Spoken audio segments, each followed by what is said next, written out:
Et bonjour à toutes, bonjour à tous, j'espère que vous allez bien. Ici c'est Dams Prono, pronostiqueur gratuit. Oui, cette semaine je vais donner quelques pronostics sur le tennis, mais en attendant on va attaquer la Ligue des Nations et plus particulièrement les deux demi-finales du groupe A. Vous le savez, ce soir il y a Italie-Espagne et ensuite Belgique-France demain soir. En attendant, comme d'habitude, tout est gratuit, donc je vous demande toujours ce petit pouce bleu qui est très important pour me soutenir et surtout pour la chaîne, puisque en termes de visibilité c'est très important. Vous avez également depuis hier la vidéo un petit peu sur le bilan général de l'année 2021. On a fait beaucoup de bénéfices, j'en suis ravi certes, mais on essaie toujours de faire un petit peu plus, ou du moins ne pas perdre les pédales, parce que souvent c'est comme ça que l'humain réagit. On en veut toujours plus, on n'est jamais rassasié, c'est jamais suffisant.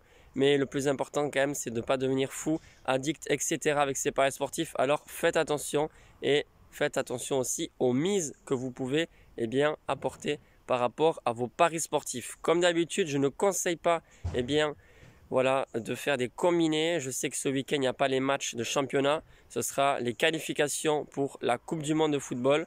Je vais essayer de faire un petit peu un mixte, proposer quelques matchs de tennis, quelques matchs sur la zone Europe et aussi pourquoi pas zone Afrique. Je ne sais pas s'il y a également des matchs ce week-end. Bref, pour commencer sur cette vidéo, on va un petit peu analyser l'affiche de cette première demi-finale entre l'Italie, favorite bien évidemment, et l'Espagne. Il faut savoir que les Italiens, ça fait quand même 37 matchs consécutifs qu'ils n'ont pas perdu. Voilà, on le sait, ils sont très forts. Ce sont des champions, il y a aussi des joueurs d'expérience. Mais attention à l'équipe espagnole qui possède de très bons joueurs. La majorité des gens voient l'Italie gagner. Pour moi, c'est pas ça. Je vois une double chance. Comme pronostic, c'est ce que je vous donne. Le match nul ou la victoire de l'Espagne. Alors certes, la victoire de l'Espagne, c'est quand même difficile à croire. Mais c'est uniquement une cote à 3,60. C'est pas non plus une cote à 10. Et moi, je ne serais pas surpris de voir les Espagnols faire un vraiment très beau match. Luis Enrique l'a dit en conférence de presse. Il n'y a pas de pression vraiment énorme parce que c'est vraiment les Italiens qui sont favoris. C'est normal, ce sont les champions. Et en Ligue des Nations, bien sûr, tout peut arriver, mais voilà. Pour moi, c'est ce pronostic. Double chance, match nul ou victoire de l'Espagne, coté approximativement à 1,60. Ensuite, le deuxième match, ça va concerner donc l'équipe de France face à la Belgique. Alors, je n'ai pas cité tous les absents. Je sais que côté espagnol, il y a pas mal d'absents avec Gérard Moreno, etc. Mais il y a quand même de très bons éléments, aussi au milieu de terrain. En attaque, je ne sais pas tous qui sont absents. Alors, je sais qu'il y a Immobilier qui est absent. Et un autre joueur, un autre attaquant. Attention parce qu'Immobilier c'est aussi un très bon attaquant et c'est dommage pour l'Italie. Concernant la Belgique-Espagne, il y a Thierry Henry, notre ami Thierry Henry qui donne de très bons conseils forcément à tous ses joueurs, à son staff, etc. et qui sera absent pour cette rencontre. Belgique-France, franchement, voilà, j'espère que vous n'allez pas louper ce match. Moi honnêtement ce soir je ne pourrais pas le voir, le match, la première demi-finale Ligue des Nations, mais le deuxième je regarderai.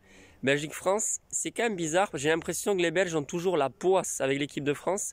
Il faut savoir que du côté des Bleus, à travers tous ces bons joueurs, il y a uniquement N'Golo Kanté qui est absent. Et moi, je pense que l'équipe de France va faire un bon match. Ils ont cette panache toujours, même si c'est vrai que pendant plusieurs rencontres, ils ont vraiment été mauvais. On était très pauvres en termes de jeu, même face à la Finlande. Je ne sais pas si c'était avant la Finlande aussi. Enfin bref, il y a eu plusieurs matchs pour les qualifications de la Coupe du Monde où on n'a pas été bon, mais sur les bons rendez-vous, les grands rendez-vous importants, notamment face à la Belgique en Coupe du Monde, je me rappelle qu'on a été vraiment bon. Moi, c'est mon avis, j'ai pas de grosse confiance, mais je vois l'équipe de France gagner en sachant qu'il y a Kevin De Bruyne qui revient, mais il y a également Thomas Meunier qui est absent et un autre joueur important, je ne sais plus. Et honnêtement, je pense que l'équipe de France va cette fois-ci faire un bon visage, montrer un autre visage et produire du bon jeu. Il risque de ne pas avoir beaucoup de buts, ce sont deux bonnes défenses. La Belgique aussi possède une très bonne défense, mais moi je pense que l'équipe de France va gagner. La cote pour la victoire de l'équipe de France, c'est 2,50 plus ou moins. Et moi, c'est ce que je vais parier. Je pense que je vais faire mon pari en Espagne. La cote sera plus élevée. Donc je vous dirai ça, mais ça sera à peu près 10-15 euros de mise sur la victoire de l'équipe de France. Voilà, vous savez tout sur les deux demi-finales. Pas de grosse analyse comme peuvent faire d'autres, certes. Mais au moins, on arrive à dégager des bénéfices chaque mois. Même si j'essaye de proposer du contenu, du moins au maximum. Bref, sur ce, je vous souhaite une excellente journée, un bon visionnage de bons matchs de foot, en tout cas je l'espère, et je vous dis à la prochaine. Ciao l'équipe.